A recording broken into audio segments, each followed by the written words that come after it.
All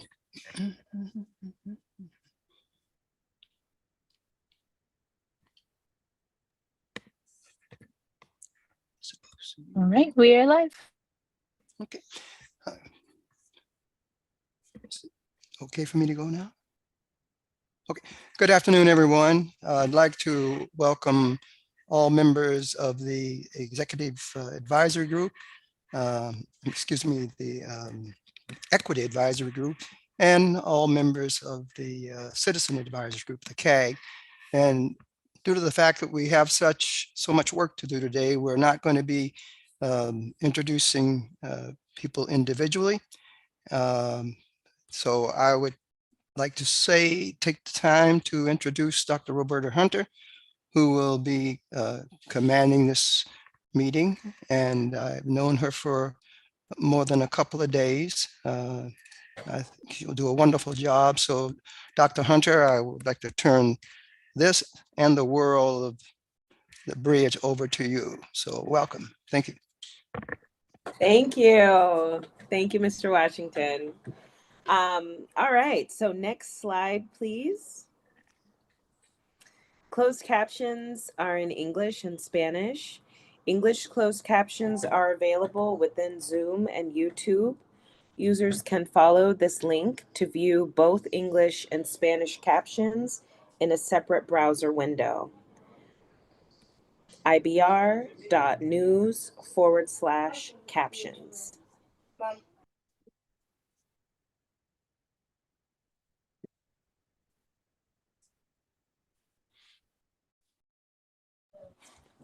How to access closed captions. At the bottom middle of your screen, you should see a menu of options. If you can't see the menu, hover your mouse over the bottom middle of the screen. Click the square CC icon towards the right side of the menu to toggle captions on. Click the submenu arrow to access more settings, including language, font, color, and font size. Next slide. ASL interpretation. There is an ASL interpreter in addition to closed captioning. To make sure the interpreter is always visible, please right-click their video and select Spotlight Video.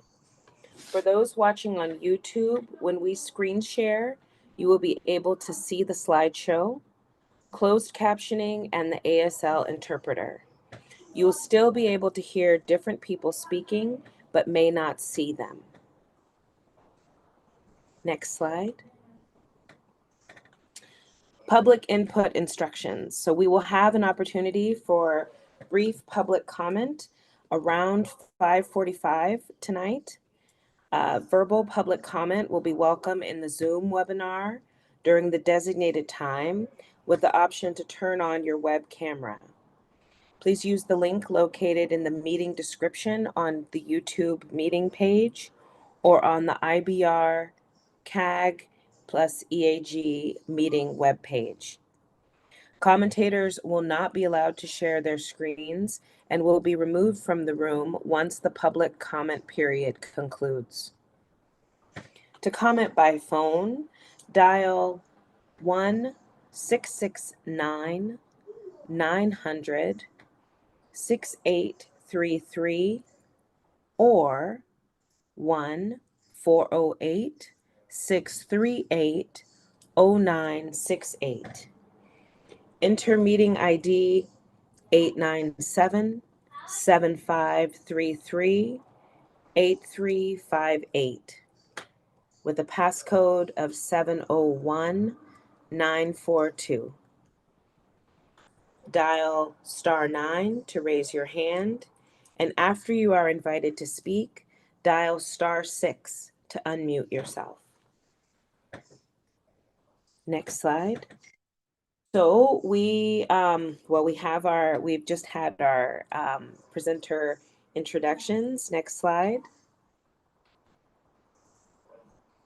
So for today, we're going to talk about the architectural elements overview and some general principles and and main crossings. So thinking about some design elements. Next slide. So for our architectural elements overview, I'm going to introduce Casey and Shilpa to talk with us about this. Something to note, so today is a bit of a jam-packed day. So we have some general questions that we will ask you all to weigh in on. We also have a chat feature for Q&A. So if you would hold your questions and put them in the Q&A feature, and then we will direct the questions to the right person to answer. So turning over to Casey and Shilpa. Thank you, Dr. Hunt. Can everybody hear me? Yes. Okay. Thank you. So I will just take a few minutes. Hi, I'm Shilpa Mallam. I'm the design manager on the IBR program, and I'm going to take a few minutes to set up the meeting about what we're going to talk about, and then hand it over to our team, Ariana and Tom, to go through the information. So as you're aware, this is the first set of two workshop series that we have. We have one in July and one in August. And what the series is, it's trying to identify program-wide vision and guidelines for architecture and aesthetics on the IBR program. So we are looking at the entire program, including the bridge, and we are building on previous work. So CRC did this work 10 years ago when they were getting ready for construction for the program. So there's a document, and it was built with, it was a culmination of extensive work, community outreach, and included working with the Urban Design Advisory Group.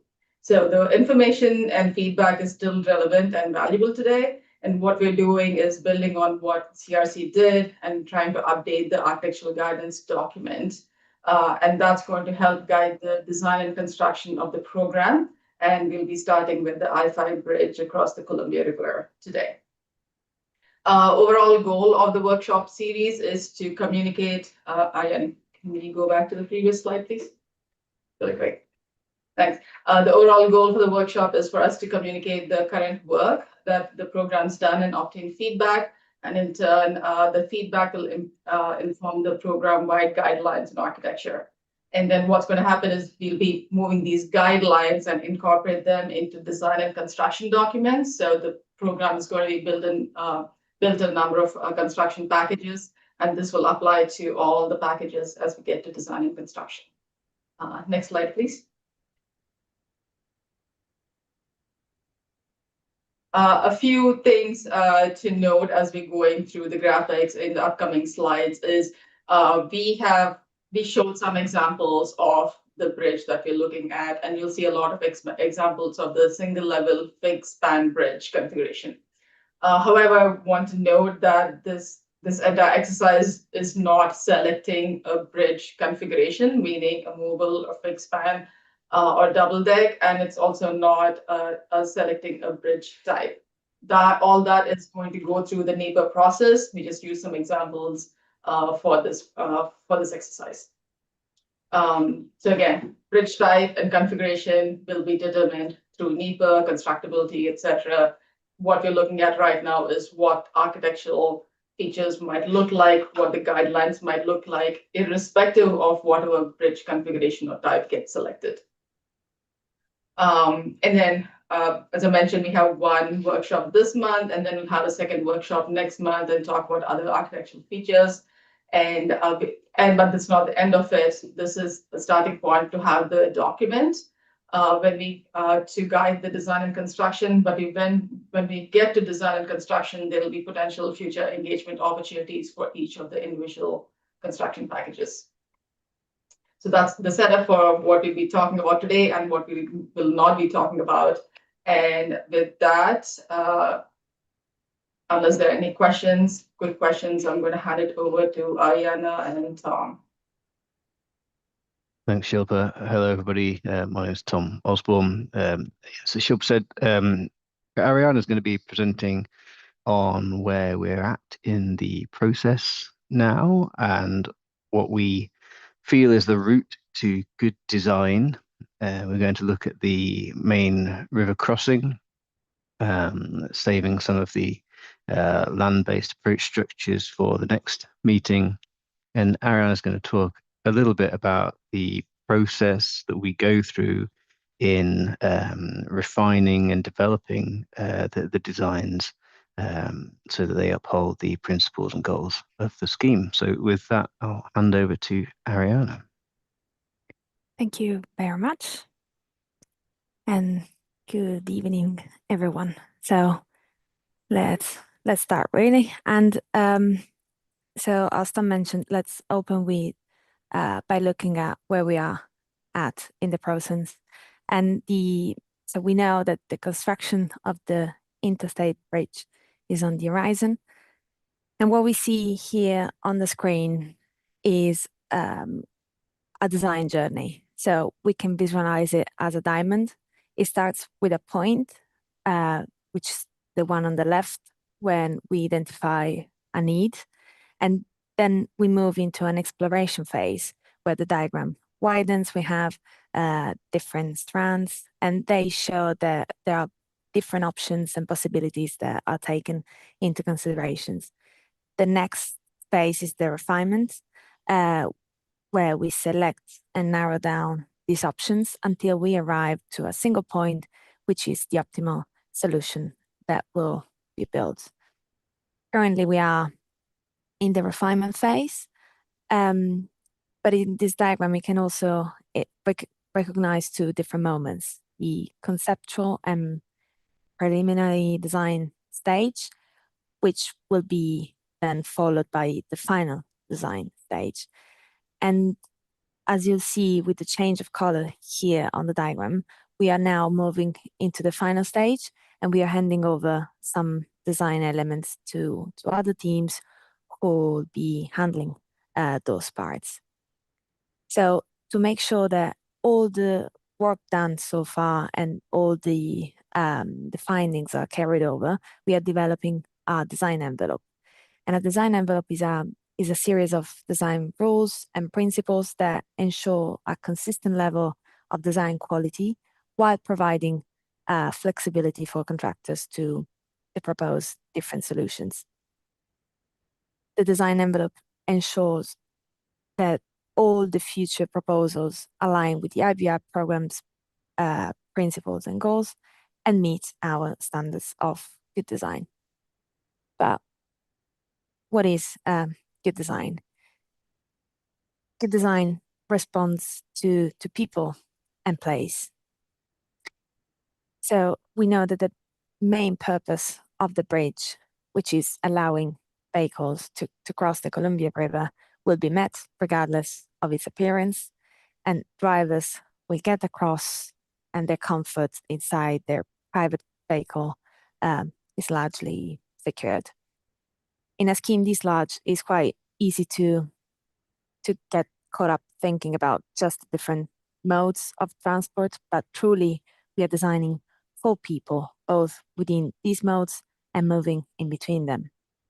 So there will be a wide variety of people using this program. They'll have different needs, different speeds, different viewpoints, and good design responds to them all. So specifically, and we are going to see it more in detail later in the presentation, achieving good design is a three-step process. First, we identify the why and the who, then how to address those needs, and then to conclude, we translate it into physical object. IBR is a very complex program. It's made of several components. There's the main crossing, which is going to be the primary focus of today's presentation, but there are other elements such as the edge structures, which are the SUP, shared use path, and light rail transit, and then the highway land structures. And for all these components, we will go through this three-step process. And the purpose of this exercise is to define, again, an envelope that not only ensures good design, but also ties them all together. And it's important to note that the complexity comes not only from the many components, but also from the numerous design packages that are involved. So design envelope ensures more than just good design. It guarantees consistency. As we see in this image here, there will be many parties involved, a phased construction sequence, and regardless the diverse disciplines and different construction timelines, the design envelope will ensure that the entire program can be perceived as a cohesive whole. I can see an hand up. Thank you, Ariana. Shilpa? Yeah, so before we jump into, I see a question in the chat that Arena asked, do we have a time frame for the end of conceptual preliminary / the preliminary design and the beginning of the final design stage? And yeah, since you were on that previous slide, we thought it was a good time to answer that question. So as we can see on the screen, the different colors kind of like, you can see the colors show the different construction contracts we're thinking about. So right now we're in the conceptual preliminary stage, which is the NEPA phase. There's environmental and it's considered planning phase. So we won't be able to get to any final design stage until after we get the record of decision. So once we get the record of decision, we'll be moving a few of these projects immediately into the design and construction phase, mainly the bridge and approaches. So that is considered the design, and we'll be finalizing the design at that stage after we get the ROD. Anything to add, Casey? Other projects will be approached that as we work through the entire schedule of the program over the 14 plus years. Each of those design times would be come back to the final design on that. Thanks, Ariana. Thank you. So moving on, we can start with the first point, therefore understanding the why, and beyond the program's primary purpose and need, we've gathered diverse feedback, and we managed to understand what people truly hope to gain from this program. We've organized these aspirations into two core categories: the view of and the experience from. And these represent the two main ways we interact with the structure. The view of refers to the bridge as an object within its environment and its relationship with the surroundings. And the experience from focuses on how we as users experience a structure as we move through it and how it makes us feel. It's important to understand that they shouldn't be seen as just to fix camera positions from which we are assessing the program's appearance. They represent a series of connected perspectives and experiences that allow us to view the scheme through the eyes of a variety of user groups. And since some of these concepts can be a bit abstract, the following ones are examples of designs that are built elsewhere that we believe can help us make our point a little clearer. So starting with the view of, a big part for the view of is about identity. So ensuring that the bridge is unique and memorable. View of is also about clarity. Is the bridge legible from every angle? Can it help rationalize a complex environment? View of is also about its response to landscape, so ensuring that it's in scale with the context and maintains open views below the bridge. Regarding the experience from, it's about how the bridge will make us feel. So does it encourage active mobility? Does it relate to human scale? And this slide particularly, the bridge we see here spans one of the London's busiest railway sections.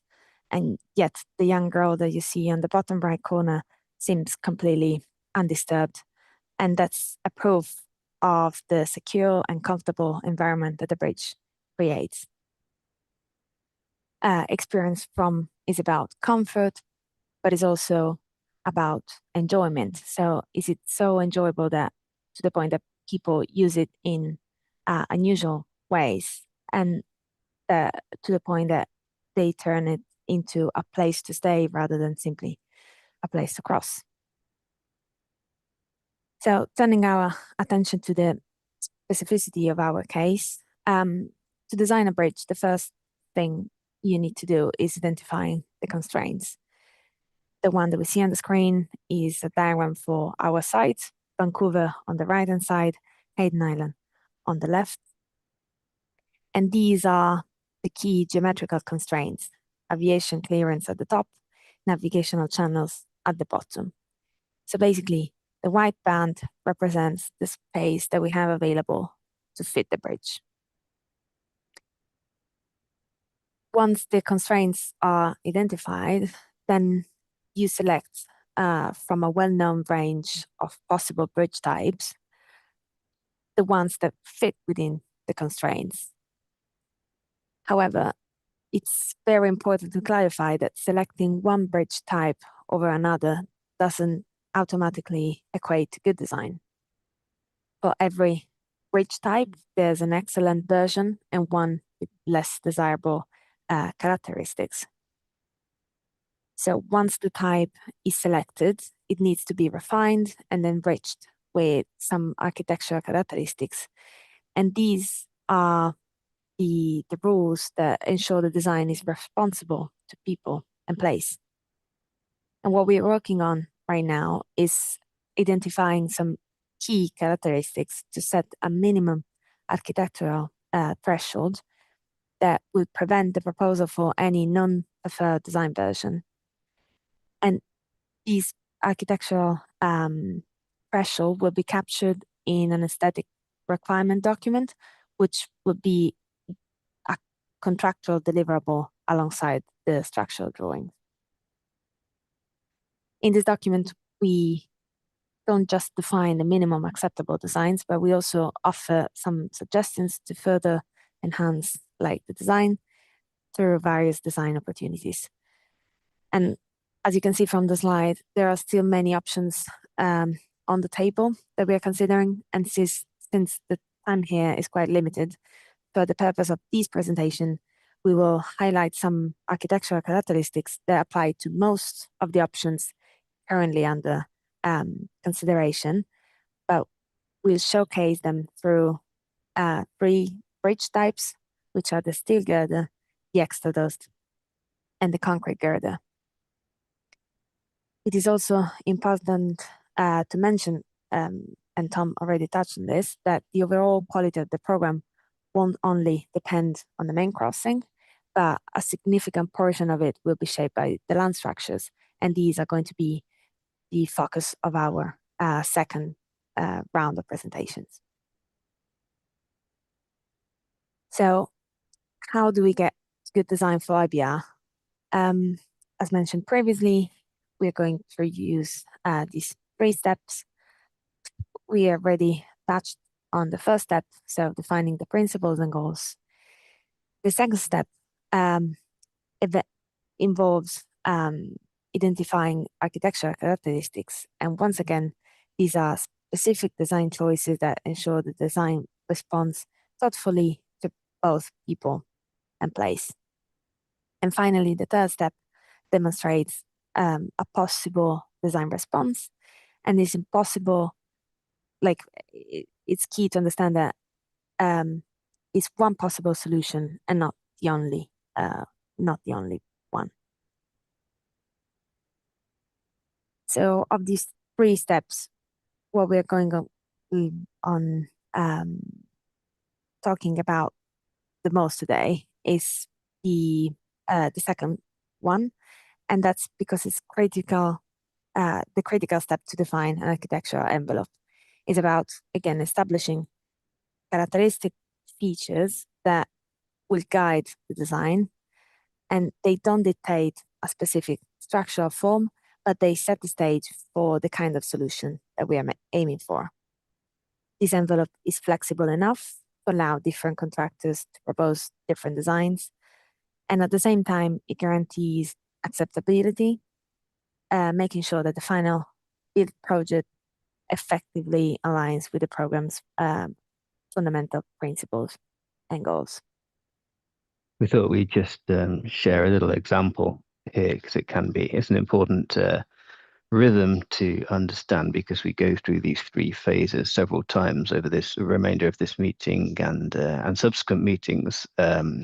So yeah, a quick example might be that if you were designing a street in the city, one of your principles and goals would be to ensure that everybody, no matter their ability, could get from A to B safely and comfortably. But partially sighted people would probably need tactile paving, the lumps and bumps that go in the street, to make sure that they could do that. So the architectural characteristic in that example would be to require the use of these specific paving stones, the dots to indicate a hazard and the lines to indicate a route. But there's still an awful lot of freedom to have those in different materials, to arrange those in different ways, to set them in different contexts. So lots of different design responses can uphold that architectural characteristic to achieve that principle and goal. And so if you have that in your mind as you're thinking about some of the IBR examples that Ariana's going to go through, that's helpful. I think before Ariana continues to go through the main crossing, we're just going to pause at this point, and if there's any further questions. We're also going to pose a few questions. I think in the route to good design, we're constantly asking ourselves questions to test ideas, to refine ideas, and to help us put ourselves in the shoes of the users that are going to be in or on or around the scheme. So Ariana's first going to talk a little bit about the view of. A view of is really about how the bridge interacts with the landscape, the object of it. But it can be quite a wide variety of other things. It's a big catch-all category. So to get your design juices flowing, I think we put a few questions on the screen. You don't have to answer them right now, but if they prompt answers to these questions, or indeed any other questions, please do pop them in the chat, and then we're going to pause again at the end of the view of section to pick those questions up and pause to answer them. So questions such as, how does the current bridge contribute to or detract from the overall visual character of the riverfront and surrounding areas? Sometimes in a replacement bridge project, it's useful to look to what the existing bridge does well or poorly so that we can learn from that. What would make you think that's our bridge rather than just another bridge? Is there something that really embeds a bridge in its place? And then when using the current bridge, what aspects of its design most influence your feeling of comfort or safety? What would encourage you to use a bridge by walking, biking, or rolling more?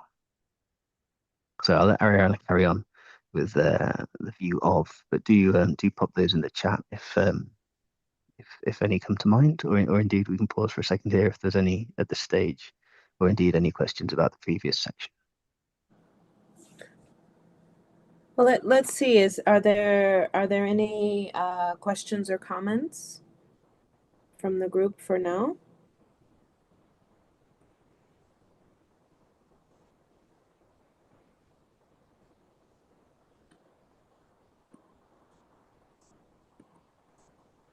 No. That's all good. We can carry on, and perhaps more questions will come out as we touch on some of these themes. Great.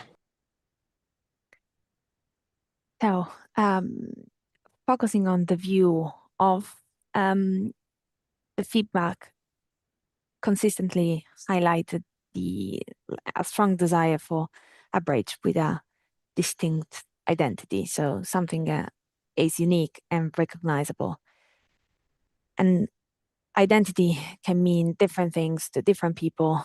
And on this slide, you see examples of projects with strong identities, each achieved in a different way. But what they all have in common is the strong sense of place they evoke. So in our case, as mentioned already, we need to find a solution that fits within the available space. And moreover, given the scale of the bridge and the nature of the surroundings,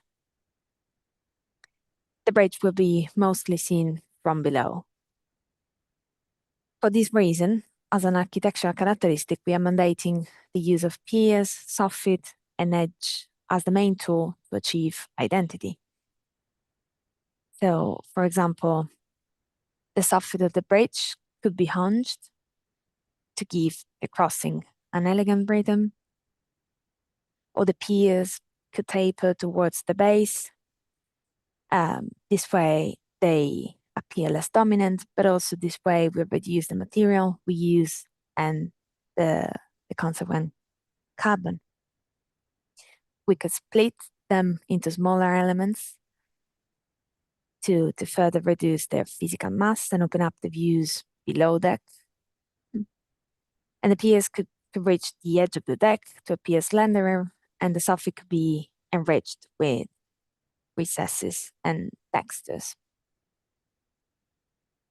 So the detailing of these elements not only will address all the skewed views from below, but also will ensure the bridge appears elegant and unique from more classic views, such as a pure elevation. Another fundamental principle is that the bridge must be clear and legible from every angle. And that's because to be truly memorable, a bridge needs to be instantly understandable. So if you look at the bridge and then you close your eyes, would you be able to picture it in your mind? Once again, the most common viewpoints will be skewed and from below, and the high number of elements can make the bridge confusing. So to prevent a forest of piers effect, we are defining as an architectural characteristic to group the piers. This way, by grouping the piers, we reduce the number of perceived elements, and by adding an horizontal element or a bottom tie, we further connect the piers and we allow for a more distinctive piers designs, but also the piers actual relationship remains legible even when they overlap. And this obviously has a massive effect on the view of the bridge and its identity. And I hope, just to pause there for a second, I hope you can see from those visualizations that that characteristic applies across bridge type. And so that isn't the one characteristic of one particular bridge type, but a feature that all of them could uphold. Another important principle is simplicity, and this is similar to what we've just discussed. So the bridge should maximize the simplicity, and given the structure complexity, the design should promote like a less perceived number of elements. So this is our bridge, and for some bridge types, due to structural reasons, the piers would need to be split into more elements to make them more flexible. However, this can increase the number and potentially the perceived complexity. So as a design characteristic, we encourage to shape the piers as a single element with a gap rather than two distinct elements.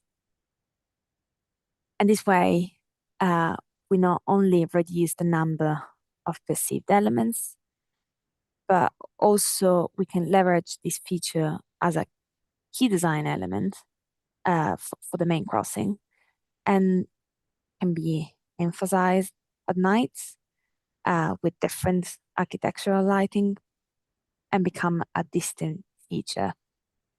But it can also be used as a recurring motif that helps relay the main crossing to the land structures, and we'll see it in more detail in the next session. But a vertical recess can be adapted in various ways depending on the specific component, and can meet like the individual needs of the structure while establishing a cohesive like family of elements throughout the program. And I think that's really important, not because the program has different elements, but because those elements might be delivered in different packages. And so this a recurring motif is a really useful tool to combine different elements and different packages into what appears to be one holistic scheme.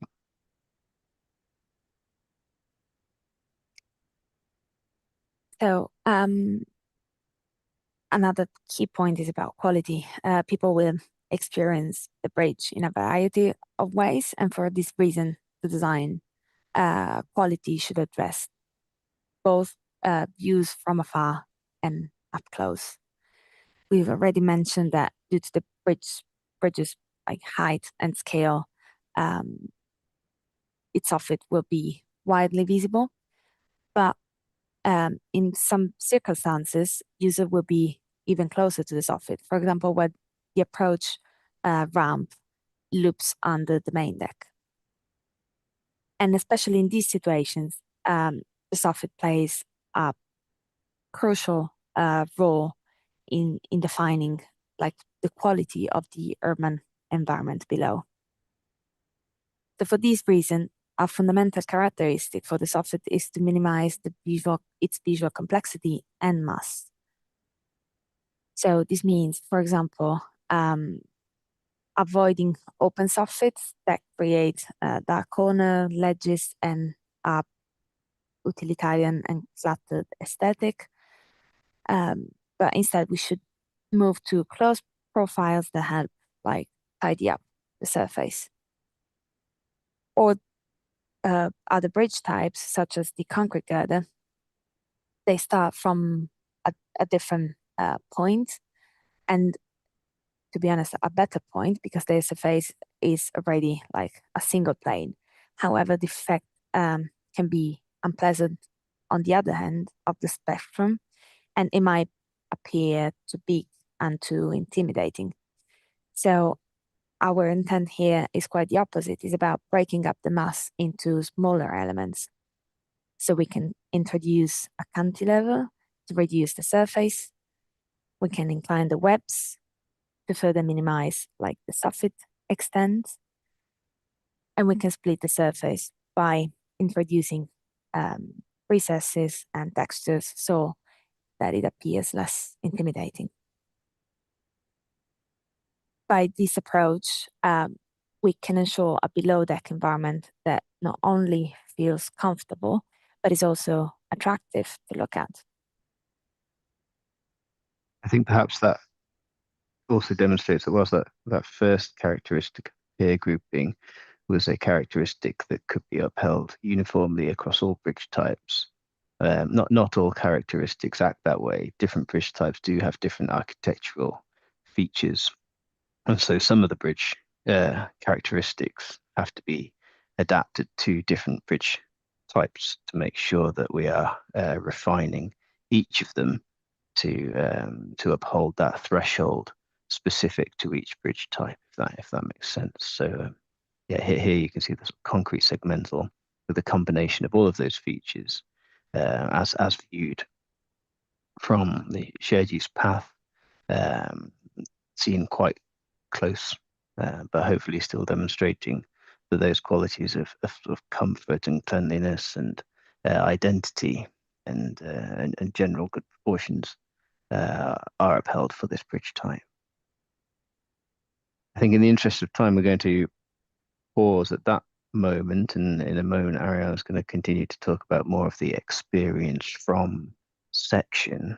We're going to pause for questions if you have any. If any have come in the chat between now and the last questions moment, but also to get you thinking. We'll pose a few questions again.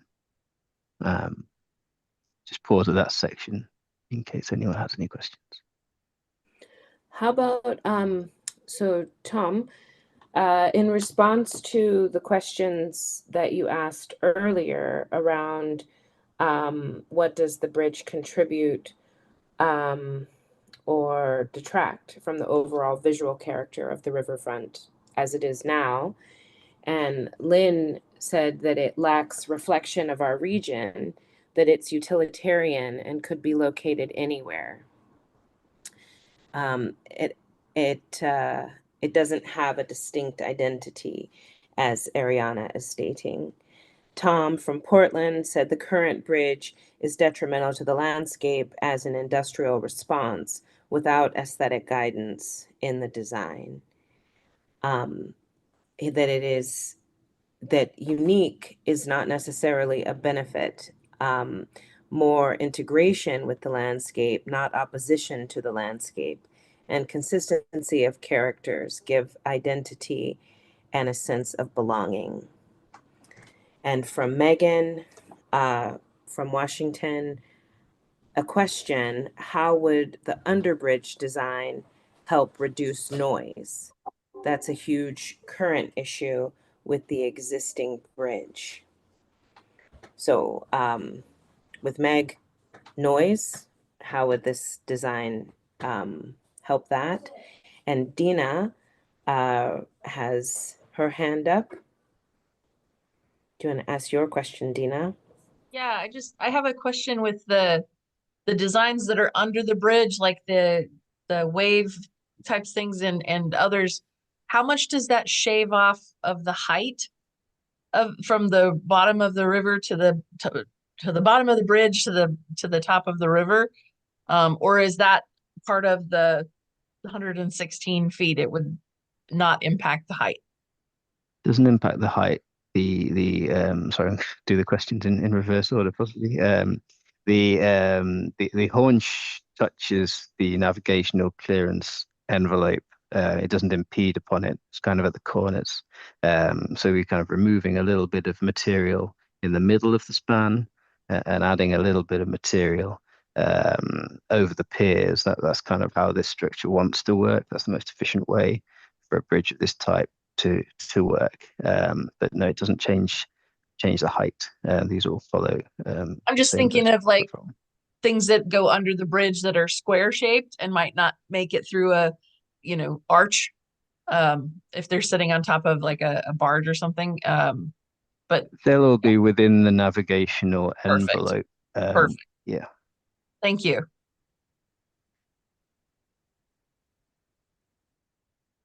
So lots of other themes coming through. Then I'll let perhaps the noise one be taken by others, but whilst I just collate my thoughts on the other themes, if that's all right. Hi, Casey Lyles, delivery manager. Megan's wrote a question in. How would the underbridge design help reduce noise? And I have a little bit of a question back, Megan. Are you referring to underbridge with active transportation across the river, as in the configuration we have a stacked bridge with the active transportation underneath? Is that what you're referring to?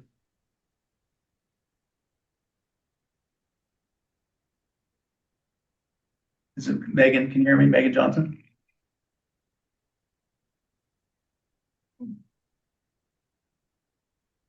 And I'll assume that's the question for now if I can't hear you, Megan, but if that's the answer and your comment was that's a current issue, a huge current issue with the existing bridge.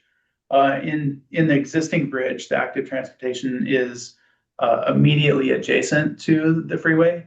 Actually, if you stood at on the active transportation today, it's hard to call it active transportation. It's very narrow sidewalks on the outside. If you reach through the truss area, you can just about touch the vehicles. So you're very close proximity. And one of the biggest helps with noise, of course, is distance from the noise source. So having the active transportation further away is a benefit for less noise for that. But your question around the stacked version, I'm taking it that way. There is a reduction because you'd be further away, but also buffered to some degree because of you'd be at a different level, and the noise from the traffic itself would have to go around that level. It wouldn't be quite so loud. There is some noise transferred through the bridge itself, not quite as loud as the direct traffic. Other noise that users would experience, regardless of what level, would be the wind and other surrounding area. But traffic, of course, would be the most in that scenario. Thank you. Tom. Yeah, I can take a few. Tom Hickey, Sorry. thank you. Tom Hickey had a follow-up question, Oh, sorry. but Tom, please add in if you're missing anything. Well, I was just No, trying I was- to refine the question that in terms of what design choices could be made about the underbridge area that would mitigate sound versus reflect sound. And it seems to me baffling of different textures and things like that would have some effect. And, you know, just kind of trying to lead the conversation that way a little bit. Yeah, I think that's true. I think obviously different materials will have different reflective properties in terms of noise. I think it's very difficult to kind of try and completely design away sound when you're in close proximity to vehicles. I think in a little bit like that example Ariana showed of the bridge over the busy railway, sometimes our approach is to try and make sure those spaces below and around appear well considered and high quality, so that you feel safe and comfortable even when there's traffic noise. So I think that can happen. I'm shirking your question a little bit in terms of the exact properties of each material type relative to their noise absorption, because I think that would require some testing. But we do want to create high quality spaces that allow people to accommodate the traffic noise that they do hear. Tom, and to add to that question too, Tom, is irrespective of the bridge, like all the bridge configurations where they are being studied in NEPA right now in the NEPA document, and NEPA has a noise report. So NEPA document allows us to see what the noise impacts are and what the thresholds are. And if it does exceed thresholds, then we need to provide mitigation through NEPA on the noise. So we're talking about architectural and aesthetics over here, but there's also another component for all of these is through NEPA with the impacts and how we can avoid, minimize, and mitigate the impacts. And again, as I mentioned, this is initially within the planning stage. As we get to the design, learn more, maybe looking at more options to see how we can continue to avoid, minimize, and mitigate all impacts, including noise. Tom, you also had a sort of another question around or comment, I suppose, around the current bridge being detrimental to the landscape, and a sort of over-industrial response without aesthetic guidance. I think that touches upon a interesting point, and sometimes industrial structures or utilitarian structures aren't seen as particularly responsive or thoughtful, and I think that's something we're hoping to address here. And we do feel that when you're stood in one of these vantage points using the structure underneath the structure, nearby the structure, it won't be any one detail that makes you think, okay, that bridge was designed for us, that bridge is kind of responding to me. It will be the combination of a series of details, a series of steps that kind of add up to an overall design responsiveness that hopefully gives you that impression that it isn't utilitarian or industrial, but a good design. And I think that's not, when we're talking about these viewpoints, trying to segue to another one of your questions here, that's not just about people, that is about how people perceive the bridge relative to the landscape around it.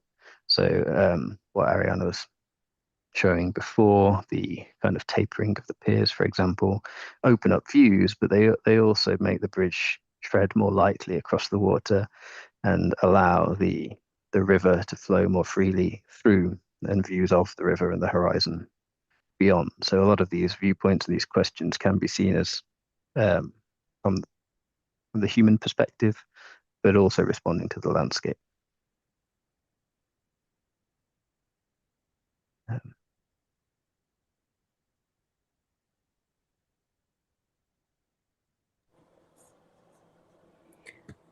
I think it's good to keep going. Yeah, sorry. So that kind of hopefully touched upon some of the other questions there too. Ariana's now going to talk a little bit about the experience from, which doesn't necessarily just mean the experience stood on deck or driving along the deck, but the experience from underneath on approach to the structure. Some questions that you might want to think about whilst she's presenting. How can bridges improve the sense of connection between communities? The sense of connection, not necessarily limited to just the physical connection. If you didn't have a map, how would you navigate the city? A project like this is very much like designing part of the city. It's that big. What features such as signs, lighting or seating help you or hinder you when you're walking, biking or rolling? And then do you have a place within the outdoor public spaces of Portland or Vancouver that you really like or really dislike? And what makes that place memorable? And so we can use the answers to some of these questions to try and create characteristics that this bridge has that upholds good design in those areas. Over to you, Ariana. Thank you, Tom. So we've consistently highlighted the importance of design bridges that, regardless of their scale, prioritize like addressing human scale and human experience. And what we see here on the screen, there are like many large vehicular bridges today that include like an active mobility lane, but they're often not successfully designed. And that's because there's not enough filter to accommodate the difference in speed, in scale. And this design flaw is quite evident as the pictures we see here. The lanes are frequently underutilized, and they appear almost entirely empty. So given the complexity of the bridge, it's quite crucial to acknowledge like the diverse environments across its deck. And we need to address their specific needs. So as an architectural characteristic, we propose to use the parapets as a tool to provide human scale and address different needs.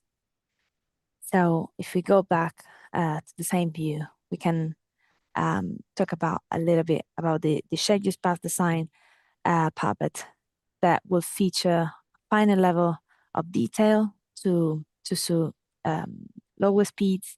It will include a handrail that can also locally widens to serve as a lean rail to encourage people to pause and enjoy the views.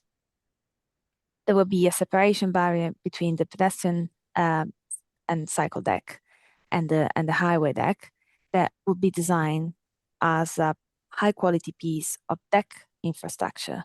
And its inside face, the one facing the shared use path, could incorporate a simple texture in concrete, and this could be a partner, and it can be used as an opportunity to give the bridge a more local identity.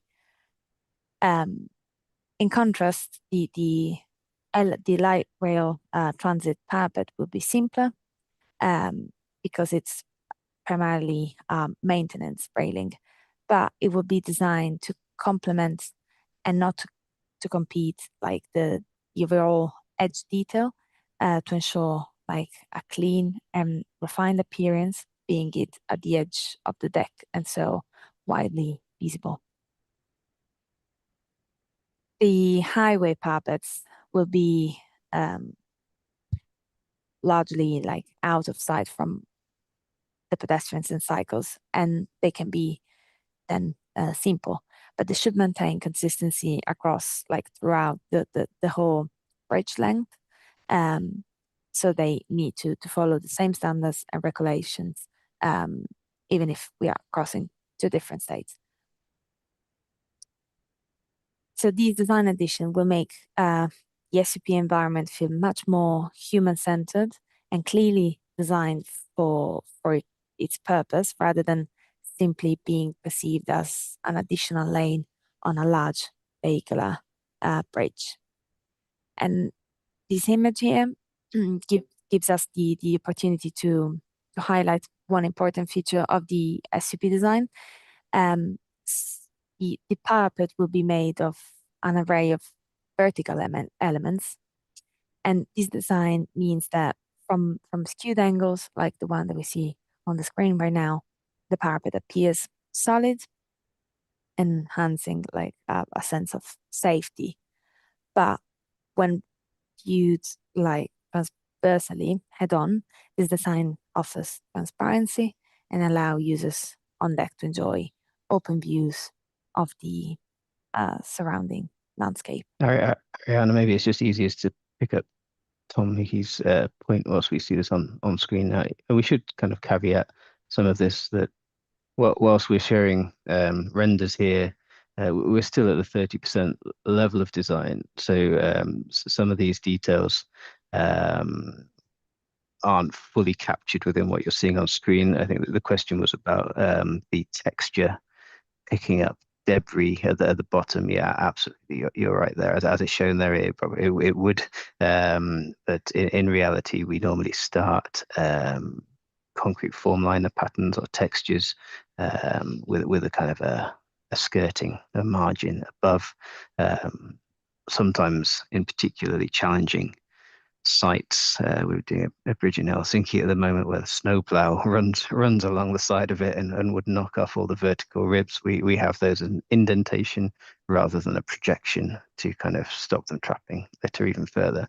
And we should say even more so, the exact patterning and exact texture is yet to be determined. This is more to support the characteristic or the one particular design response to get across I suppose the general point that the parapets, and by which we mean railings and barriers that are closest to you as somebody walking, biking, or rolling, should have a higher level of granularity, the human scale, than those parapets that are far away from you and fully in the vehicular realm. We find that the bridges that as Ariana mentioned, have a shared use path, but the shared use path is fully comprised of parapets and barriers that are of the vehicular world, and make it appear like you're kind of hitching a ride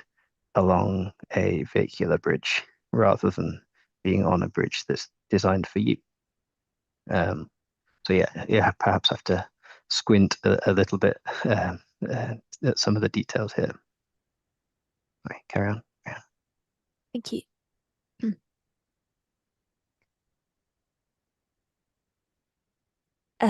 Another important point for the experience form is obviously user comfort.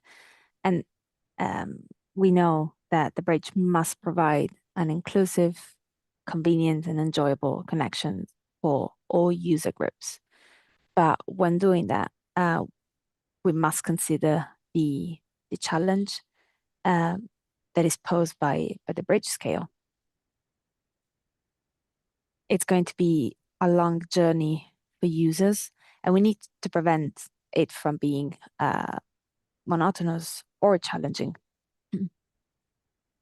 So as a design characteristic, we are suggesting the introduction of some resting areas along the bridge, and they will be and will serve to break the perceived length to users.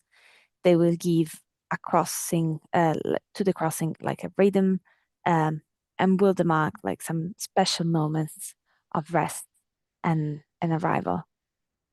So there will be some special places to stop and admire the view from the bridge. So the bridge will give new views to the landscape around. And to conclude, we want to ensure the bridge addresses local connectivity. So IBR is a national scale piece of infrastructure, and it's fulfilling important transportation needs at a national, regional and national scale. But it's also serving like local connectivity, and we need to make sure that the big difference in speed and scale is handled effectively. So this distinction is quite clear on the bridge deck, where we have different uses and again, different transport modes. But it's just as crucial for ground level connectivity and for people that move around and below the bridge. And we care a lot about these journeys, and that's because these people might be the ones that do not cross the bridge every day, but they will be living nearby and experience it daily. So there's a real need to get this design right to ensure that the bridge isn't perceived as a barrier, but rather a positive addition to the place and communities. So for these, we identified as an architectural characteristic, we defined a sandwich concept. So with these, we mean that for the edges, the edge structures, which are the shared use path and the LRT, we want to treat them differently, and we have like architecturally a different agenda for them. They will have a finer level of detail that relate to a more human and local scale. So this way, the program, rather than appearing disconnected, will tie into the urban fabric smoothly. And that will foster an emotional connection that ensure that the bridge design feels like their bridge to people, rather than just a big piece of infrastructure that they have to live with. And this will guarantee different benefits. We will, to start with, a well-designed edge structure creates welcoming thresholds and will make the space feel safe, improving east-west connectivity.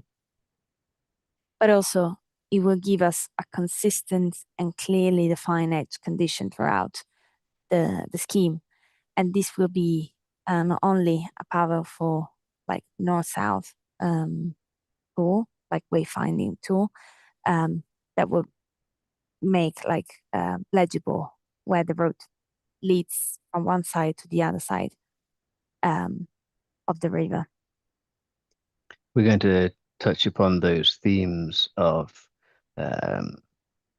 east-west connectivity and gateways, and a lot more in the next session when we're speaking about the land-based structures and the approach structures. But I think it's difficult to talk about them entirely separately, because everything's connected, or at least we want it.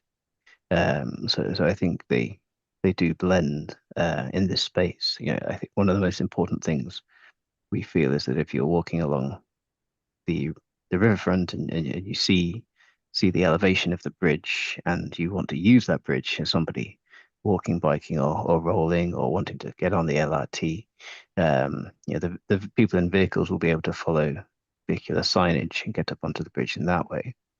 But those people that are part of the active mobility community or on the LRT will have to navigate a little bit more intuitively. And so it becomes really important that they can naturally use the bridge and get up onto it, and they don't see this perceived sort of threshold or sense of disconnect between their experience on land and their experience getting across the river.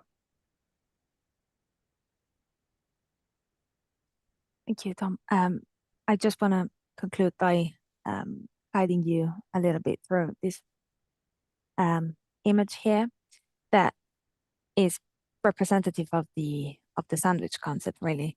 And while we are looking at the bridge, we can also see how the scheme interacts with the land beyond the water.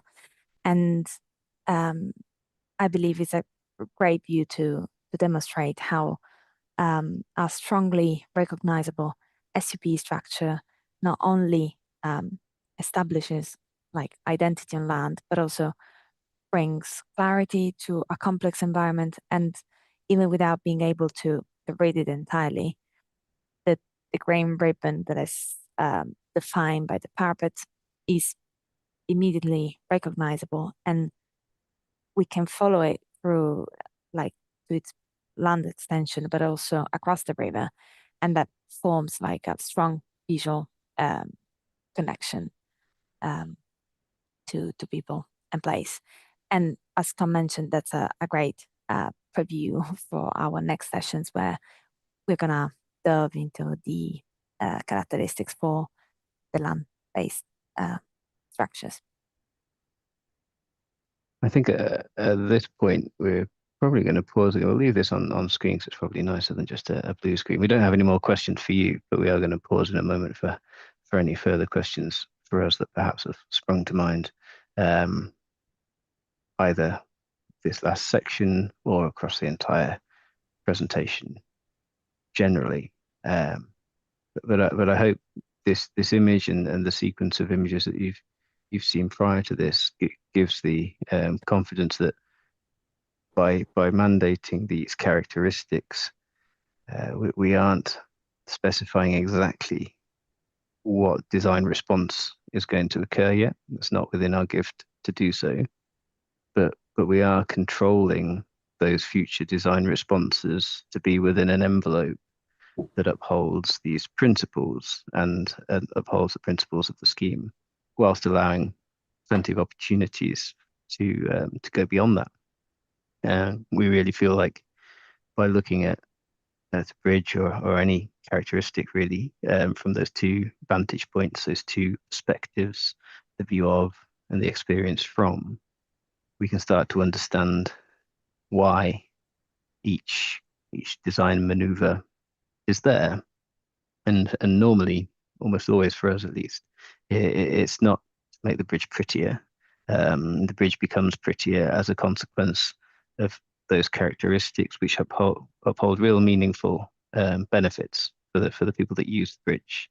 And really, that's the ultimate test we feel of good design, is a bridge that is well used, a bridge that attracts people towards it, towards each other, rather than just connecting them across the river.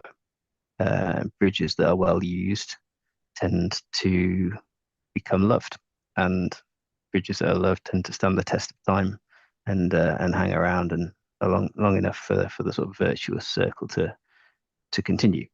So there's a lot of work yet to be done in the remaining 70% of the design exercise, and so there'll be an awful lot of detail that we haven't touched upon here, but what we're trying to share at this relatively early stage is a few of the kind of building blocks that we think are necessary to achieve good design.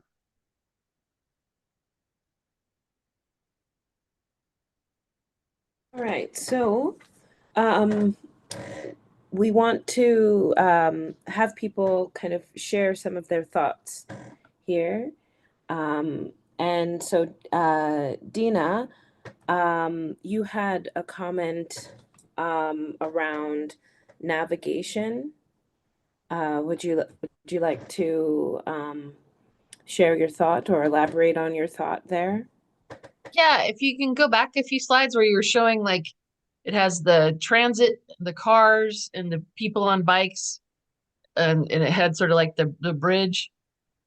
But yeah, so like, and then yeah, that picture, but no navigation underneath it, so it's not part. It feels like it's not part of the thought process of, you know, it being included in part of the importance of the bridge, because it still has to, you know, it has to maintain the navigation below it in addition to addressing all of the transportation on top of it. Does that make sense?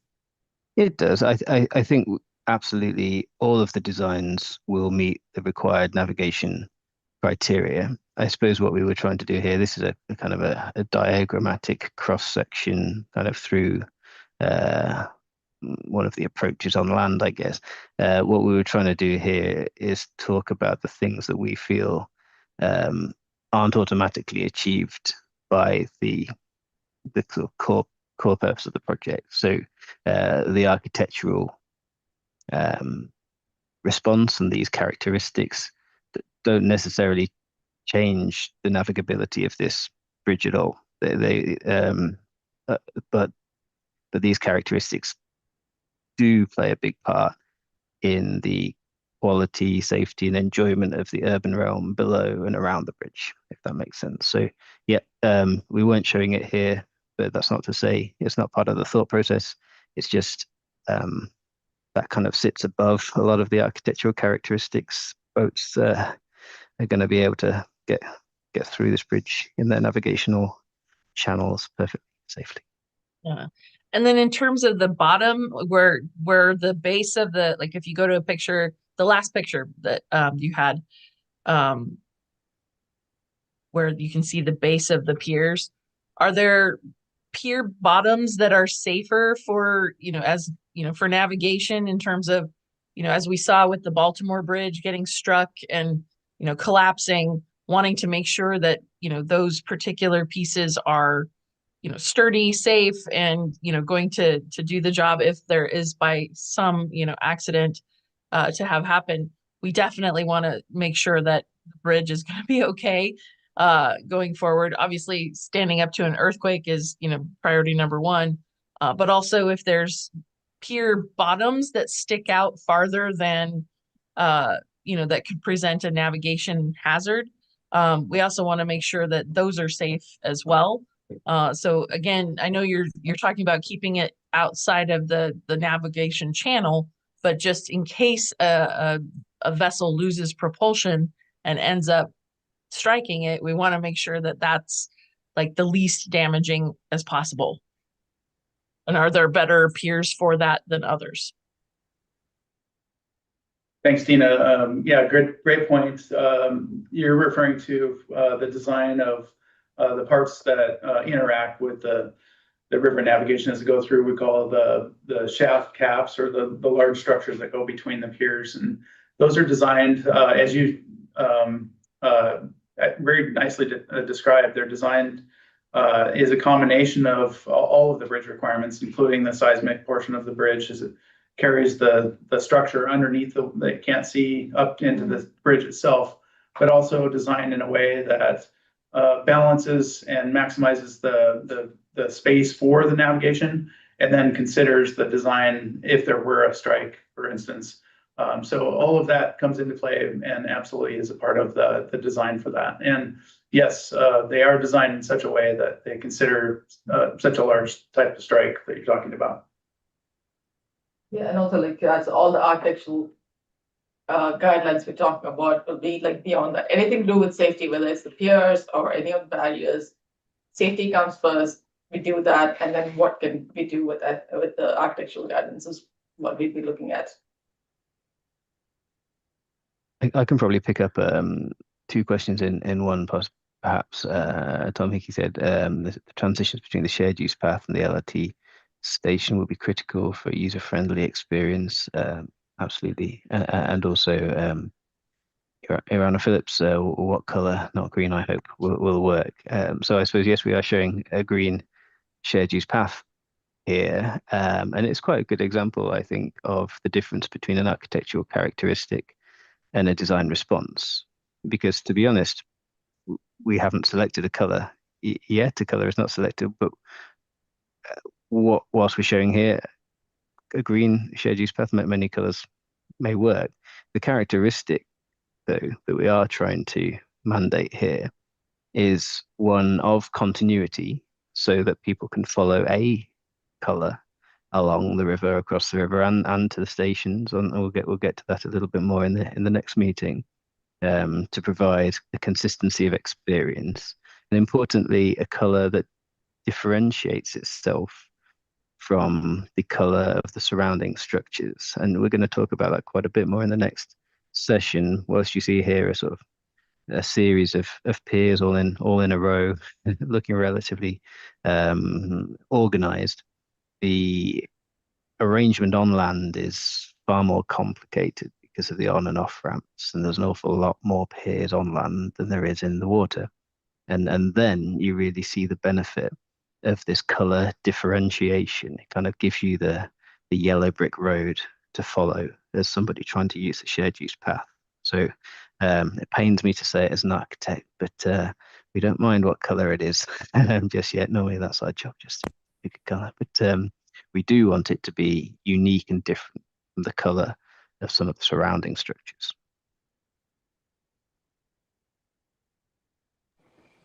So Tom had a question about the height, and his question was, these images assume the 116 feet height, correct? Yeah, That's so go ahead, Tom. That's okay. I was just going to say that's correct. These images are all based on the same vertical alignment, which I believe is 116 feet clearance.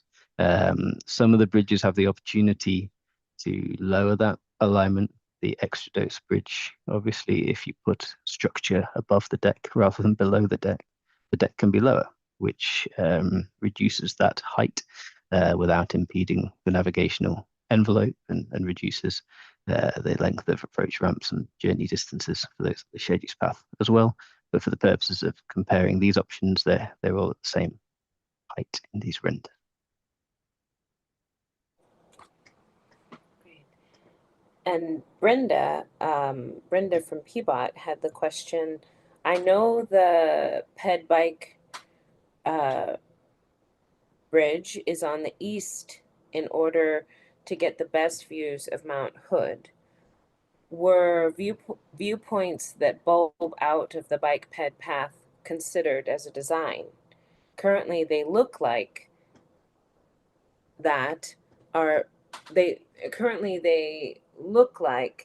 a bit in the way of the biking walking path.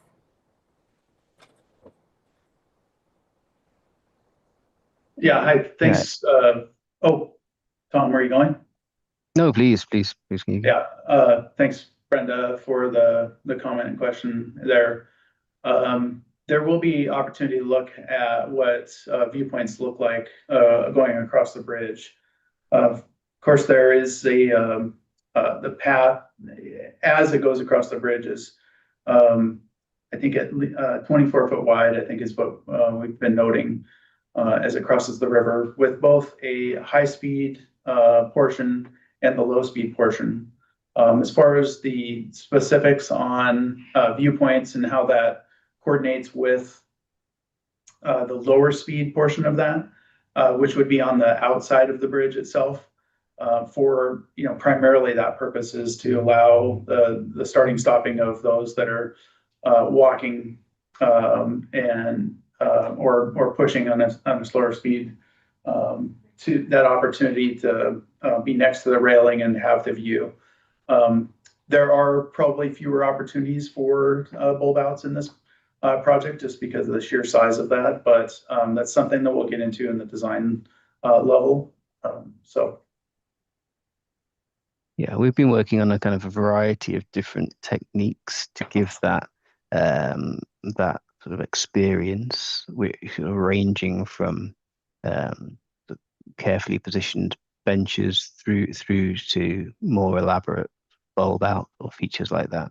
I think the most important architectural threshold or minimum for us is that the bridge does kind of acknowledge that it's a long walk. And again, going back to that point of being well used, in kind of these gestures, even if they are quite modest, they can go quite a long way to break up a journey, give those that need a little bit of a rest a moment to do so. But really just recognize that the people that are going to spend the most time on this bridge are those that are moving the slowest. And so that's where the different speeds of deck use need to be responded to differently with design intervention. And cars will cross this bridge in well, I won't give you an exact figure, but a few moments, whereas those walking will be on for significantly longer. And yeah, Tom's point, we've used this technique on on other schemes as well, where provided you have width to do so, and I think you do have width to do so here, even with no bulb outs, to be honest, and provided that they're positioned at the appropriate kind of area of the shared use path, benches can be useful tools to keep cyclists in a lane, add a little bit of division between people to give difference, to break up the space a little bit. And so sometimes they can be quite useful. If we think of this scheme as a street, if you projected the map of this scheme down elsewhere in the city, that street would not be uniform across its entire length. I can almost guarantee you that there will be a wide variety of textures and spaces and moments within that journey. And so some of what I think we're trying to do is to bring that street-like experience up onto the bridge in small part, so that it appears more natural part of your kind of everyday life, rather than hitching a ride alongside a load of fast-moving cars. Could we have the last slide of questions? That we could bring those questions up again. That will also help people to kind of give a little bit of to engage around those questions. So how can bridges improve the sense of connection between communities? If you don't have a map, how would you navigate the city? What features, signs, lighting, seating help you or hinder you when walking, biking, or rolling? And do you have a place within the outdoor public spaces of Portland or Vancouver that you really like or really dislike? And what makes that place memorable? So, and with this one, people can just raise their hand and give some thoughts related to this. Martha. And then Jarina. Yeah, I'm not sure about the sense of connection between Portland and Vancouver being improved by this bridge. I mean, it's a huge bridge and the cities are different, and yeah, you sort of zip through it if you're driving, but if you're not, the river is a break between those communities. So I'm not sure, but you guys may know more about that than I do. If I don't have a map, I navigate the city by those turrets on the existing bridge. If I see them, I know where I am in the city.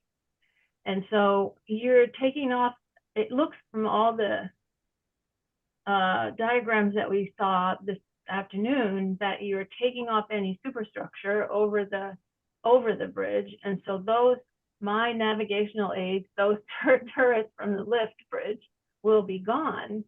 But I guess I'll just see the bridge as a whole, and that would help me get around. And then the place within the outdoor public spaces is Esther Short Park, and I really like it because it's well used, it's inviting, there's always something going on there, and it has that great bell tower at the corner with the salmon jumping around in the water, and to me that makes it a pretty cool place. those are my answers to those questions. Well, Martha, these are model answers. These are excellent excellent answers. I think great observations. I suppose we the benefit of any bridge replacement project, unlike some new bridges that we work on, is that sense of slight disconnection. I think you were perhaps suggesting there between the two cities is something that we could look to improve upon with a new connection. Perhaps they appear or feel to you a sense of disconnection through distance, because they're quite a long way away from each other. And so part of what we're trying to do with promoting accessible and inviting access SUP and LRT is to draw them together. We can't physically move them any closer together, but I think if we can go a little bit further to animate the riverfront on either side and to make the bridge well used, that may go some small way into the perception that the two cities or two civic centres are a little bit closer than they are right now. Casey, I think you had a follow-up. Yeah, I just wanted to add a little bit before the other hands are up. There was a great observation about what was shown in the graphics as far as the superstructure and above the deck. We were just want to remind everyone that the graphics shown are reflecting a fixed bridge for ease and simplicity of keeping a message walking through the entire program today. But also in our NEPA document, I just want to remind folks that we have the 3 different bridge configurations: a fixed bridge, single level, a stacked bridge, and a movable span.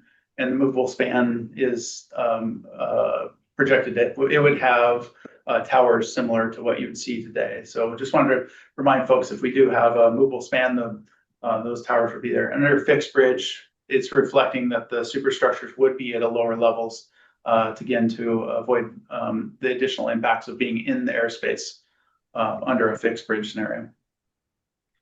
But I think just to build on that a little bit, what we're trying to do with some of these characteristics is to take that the essence of your response there to say, okay, actually this bridge is a useful wayfinding tool within the city, even if I'm quite a long way away from him.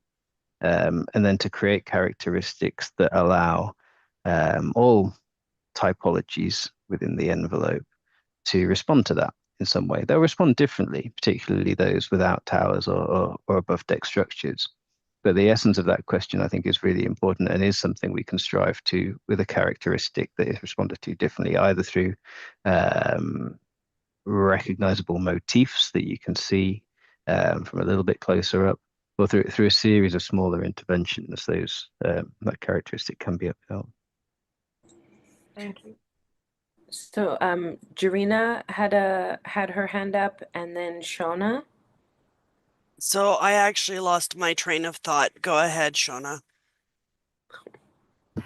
Yeah, I think I was going to add that I do think a bridge can create a sense of connection between communities, especially as we're seeing an increased number of folks who are priced out of the Portland region moving to Southwest Washington. And I think while folks are living on this side, they typically are working still in Portland and worship in Portland or have family and friends in Portland. So the ease of being able to come back and forth across the bridge is super important. And I think having public transportation options and safer biking lanes and walking lanes, all of those things, I think, make it easier to connect the two cities that may look distinctly different, but are actually share community members for whatever reason, for commerce, et cetera, education, whatever. And then the thing that I really do like about outdoor public spaces in Vancouver, I'm in Vancouver, And the waterfront development is attracting a lot of people from Portland. Portland's downtown area is seemingly not fully recovered from COVID. And I think that folks are enjoying our waterfront because of the new pier that has, folks playing music, up and down the strip on the weekends and people going out for ice cream. But what I really love about it is that it has a lot of natural spaces and it tells the story of the first people in the region. And so I love the landscaping is just really well done. And I love the interactive structures that tell the history of the first people and the land and the riverways. And so some of my favorite places are places that have great trees and landscaping and support the natural environment as well. Excellent observation. I think we absolutely are going to touch on some of those land-based areas underneath and around the bridge in the next session as well. Even going on to talk about the landscaping response as well as opportunities for storytelling and art and sort of local responsiveness at a slightly more granular scale than we have been today. I suppose what the two are linked, and we really feel that if we get some of these kind of building blocks right, that's going to maximize the opportunity to do all of that more fine detail really, really well. If we can, this bridge is of a scale that it will shape the urban realm below it, and we want the kind of waterfront environment underneath and immediately around the bridge to be just as high quality as the existing waterfront environment that you've got elsewhere. And so we'll touch on that a little bit further in the next session. Irina? So my turn to talk about connections. The outdoor places I like both in Portland and Vancouver are our farmers markets. And I was thinking the great connection would be if we have like Vancouver farmers market at the foundation of the bridge on Saturday and Portland farmers market on the other end of the bridge on Sunday. So kind of like in the design, maybe put this opportunity to bring their small stalls for farmers to bring their produce to this bridge. But this is kind of like, futuristic dreaming of how can we connect Vancouver and Portland using our farmers. I don't think that's dreaming. I think that's an excellent aspiration. I think if we can create places that are safe and welcoming, it speaks to that kind of opportunity to then populate those spaces with either curated events like the one you're describing, or perhaps more casual moments, walking the dog and everything in between. I was in Pittsburgh last year, and they had a pickle festival actually on one of the Pittsburgh bridges, and so anything's possible.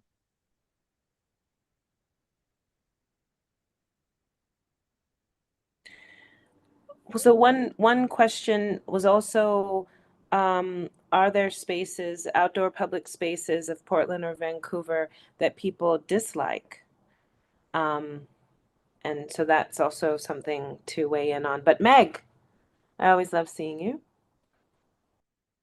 Dr. Hunt, this is Meg Johnson. As a professional who produces events in Vancouver, having a bridge that could go into Portland, especially for walks and runs, would be a huge thing for our downtown and then for the Portland side also. I know that's something that event organizers are constantly asking. Can we go over the bridge? It's like, you could. It would be a challenge, and we discourage it currently. but something that would literally have people walking and running over the bridge as a group from all across the region would be wonderful. I love the farmers market idea. And then I'm a huge, and have always been, I think, while I've been on this, is a huge advocate for the design of the land bridge that's at Fort Vancouver that goes over the railroad tracks. Talk about integrating the story of our landscape in that space. Seeing that, not necessarily obviously copying it, but yeah. On the Vancouver side, we do have a rhythm of our architecture that's brickwork from the historic brick industry in Vancouver, and that's something that really ties all the architecture in downtown Vancouver together. Even having a small piece of that joining into the bridge to integrate that somehow, I have no idea how that could happen, but that is a very distinct part of the downtown core in Vancouver. I'm not entirely certain if there is something that is similar on the other side of the river. Those are my thoughts. Well, that's excellent thoughts. And yeah, I definitely think there's opportunity for textures and local colors and even materials to be incorporated. I suppose what we're trying to do is to blend or incorporate identities across the entire project, and so sometimes that's about responding in one local place, and at other times it's about unifying to create a bridge that is kind of equally of both places. And certainly as we develop our designs and we get down to the level of textures and materials, that's going to be front and center in our minds. So let's bring up the first round of questions that we had. And Tom brought up the beautiful farmers market in Baltimore that's connected to a bridge. So the questions that were initially posed was, how does the current bridge contribute to or detract from the overall visual character of the riverfront and surrounding areas? What would make you think that's our bridge rather than just any bridge? And when using the current bridge, what aspects of its design most influence your feeling of comfort or safety? What would encourage you to use the bridge by walking, biking, or rolling more?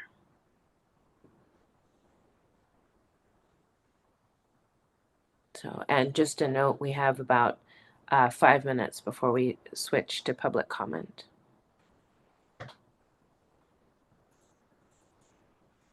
Dina. So the current bridge, I think it does have sort of a distinct sort of vintage vibe. And so I don't know in terms of like anywhere else, but I know people always ask me, you know, about the Green Bridge in downtown Vancouver and Portland. And so to me, it seems like it definitely does have a distinctive look and a distinctive character to it. And if there's a way to sort of capture a more modernized look, I think going forward, that would also help us with sort of reinvigorating this region in terms of thinking about it as our bridge, a more, you know, modern, sleek, highly functional bridge that meets the needs of the community, as well as sort of telling the story of our region. As far as using the current bridge, I'm pretty much a commuter, and so I don't know that I would technically bike or walk over the bridge more often, but I would probably use the light rail more often. So that's pretty much where I sit at the moment.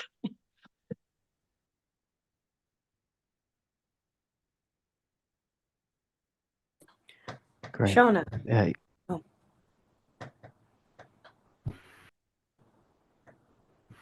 I was gonna say something quite similar, but also I think the bridge, to me, because of its vintageness, creates fear and anxiety when I cross it.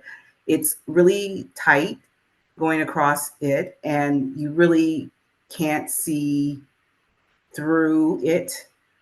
So I like characteristics that are a little bit more open. I also moved to the Bay Area right after the bridge collapsed.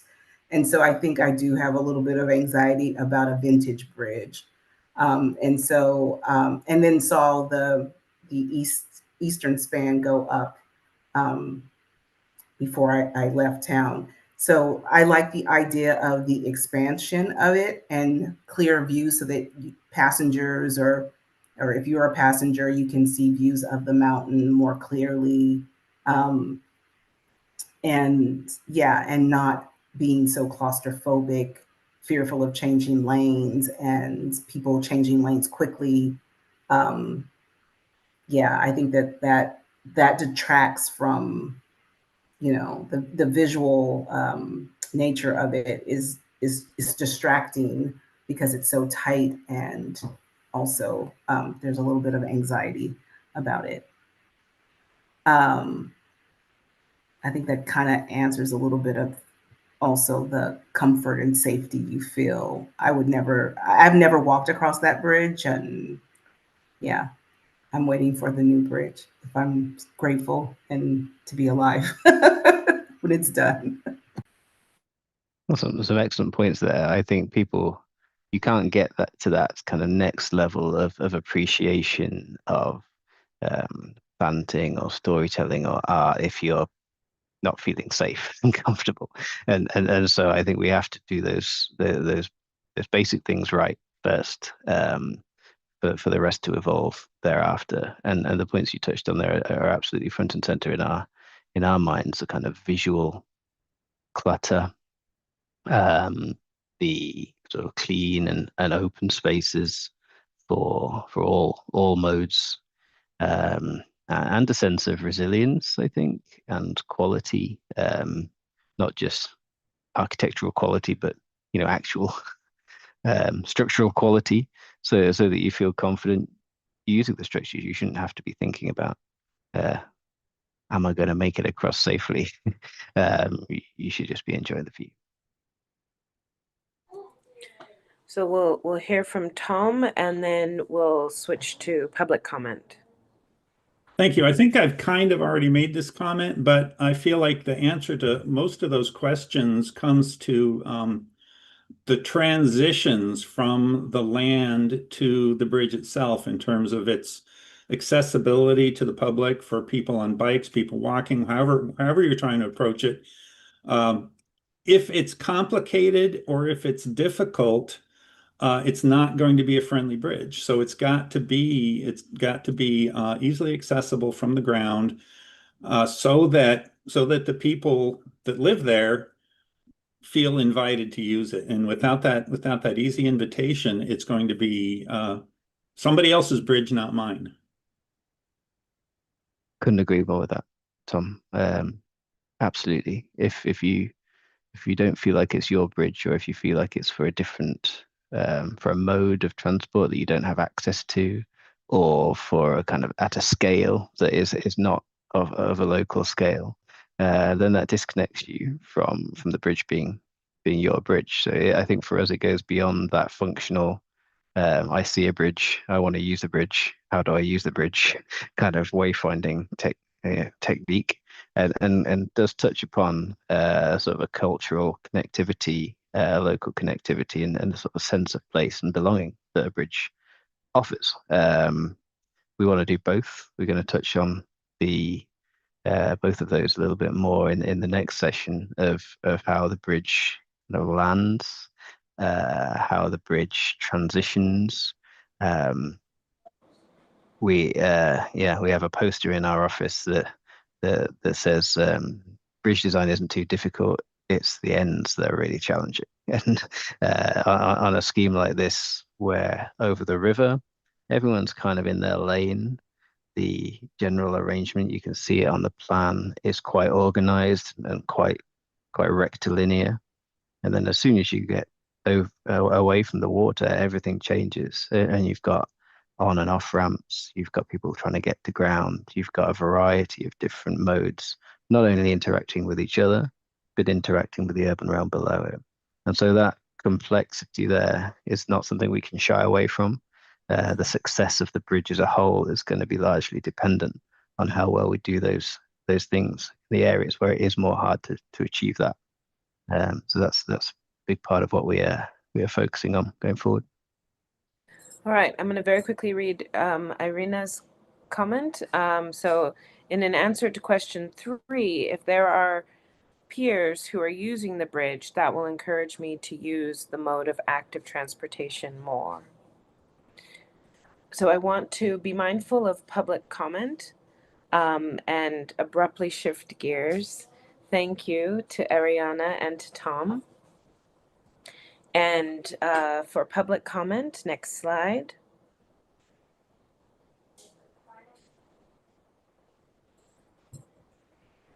So comment instructions: to make a verbal comment, to make a live comment via phone, dial 1-669-900-6833 or 1-408-638-0968. Meeting ID 897-7533-8358. Passcode 701942. Dial *9 to raise your hand. The facilitator will call on participants to provide comment. Dial *6 to unmute yourself. Please provide your name and affiliation. A 10-minute time frame will be divided among the number of requested speakers. If we run out of time and you have not had a chance to speak, you can still provide comments after the meeting. Next slide.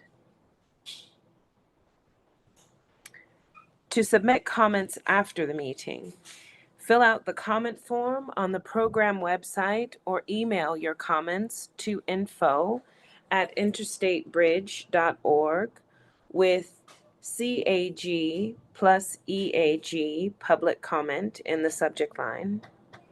Call 360-859-0494 for Washington, or 503-897-9218 for Oregon, or toll free 888-503-6735 and state CAG plus EAG public comment in your message. Written comments need to explicitly say CAG and EAG public comment in the subject line or in the body of the message for them to be identified and distributed to CAG and EAG members. All written comments must be received prior to 48 hours in advance of each upcoming meeting in order to be distributed to advisory group members. Comments received after that point will be distributed to members in advance of their next meeting. So let's begin.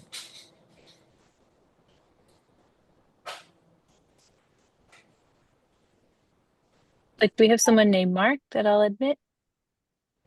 Great. And just give them a second to join.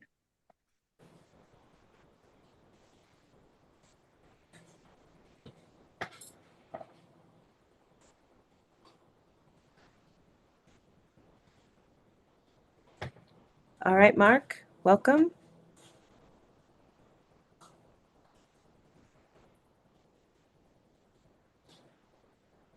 So please unmute yourself and begin your 2 minutes.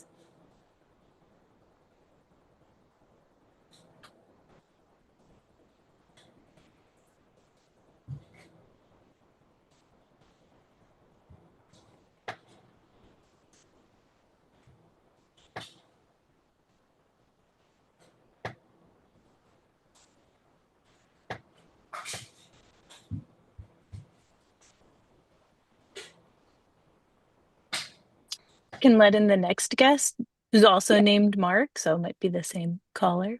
Great.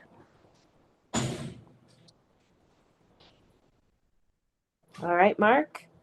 So please unmute yourself and begin your 2 minutes.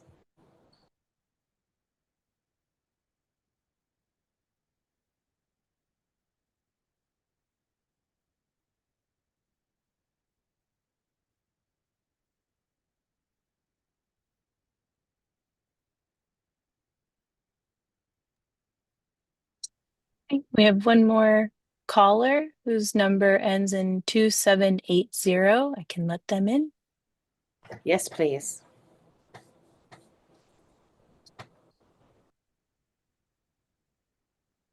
All right. They should be in the Zoom room now. Great. Please begin. 2780.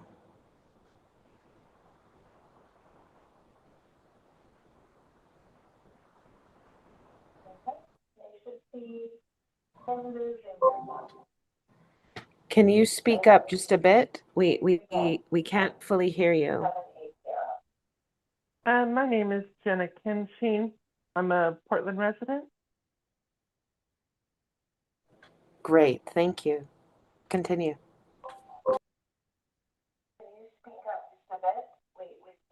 Oh, I'm commenting now. Sorry.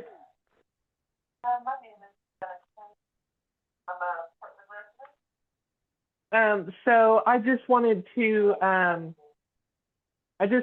kind of address some of the things that were brought up during the meeting.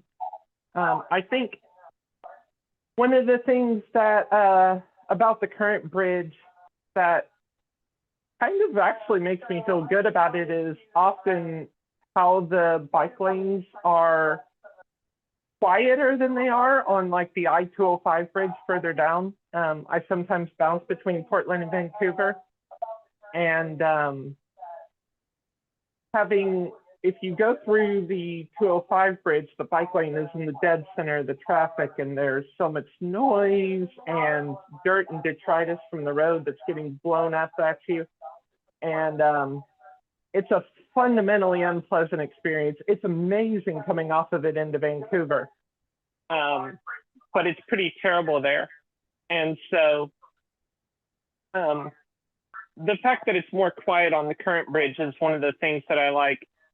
And moving into like what I'd want to see in the future to make the bridge even more pleasant than what it currently is, which isn't that much to admit, would be to have the approach on the bridge be a lot easier. Those climbs are kind of intense, and so having the bridge have a nice steady but not like too drawn out climb would be a really lovely thing. And I think that's one of those things that would really increase the connection, along with the max transit, would really bring the two cities together. Thank you. Thank you. Is there another voice in the waiting room? No one at this time. Okay. All right, well then we will close public comment.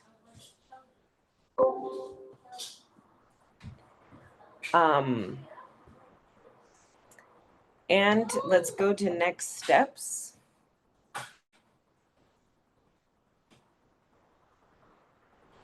So to provide additional feedback, send an email to info@interstatebridge.org or call the program at 360-859-0494 or call 503-897-9218 or 888-503-6735.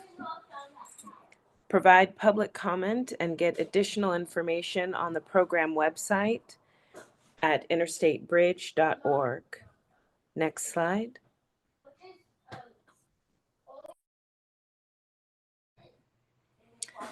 So our next Community Advisory Group and Equity Advisory Group workshop will be on August 27th from 12 to 2 in person at the IBR office. Virtual or in-person options are available for public viewing. The topics will include land-based structures, shared use path, light rail structures and highway land structures, landscaping, urban landscape, design character, viewpoints, understructure considerations, wall treatments, sound walls, and retaining walls. Next slide. So I'll pass to our program administrator, Greg Johnson, for closing. Thank you, Dr. Hunt. Well, this was a very fun evening, listening to the great ideas that are being put forward by our architectural design team. And these are some fantastic things. And the comments from the CAG and EAG members, I think, are absolutely spot on of how the community can get involved in shaping the design to something that meets the challenge of both communities and brings both communities together. So this was a fun evening for me, just watching and hearing the interaction. So I look forward to us coming together in person on the 27th for that more in-depth dive and that more personal interaction on what you like and what you don't like. So I think this is the fun part. You know, we've gone through some of the other challenges, but this is absolutely where folks can put their creative hats on and help us move this forward in a vision that reflects the community. So with that, I'm going to say thank you for your robust participation, and we will see you in a month in person. So thanks, everyone. Cheers, everyone.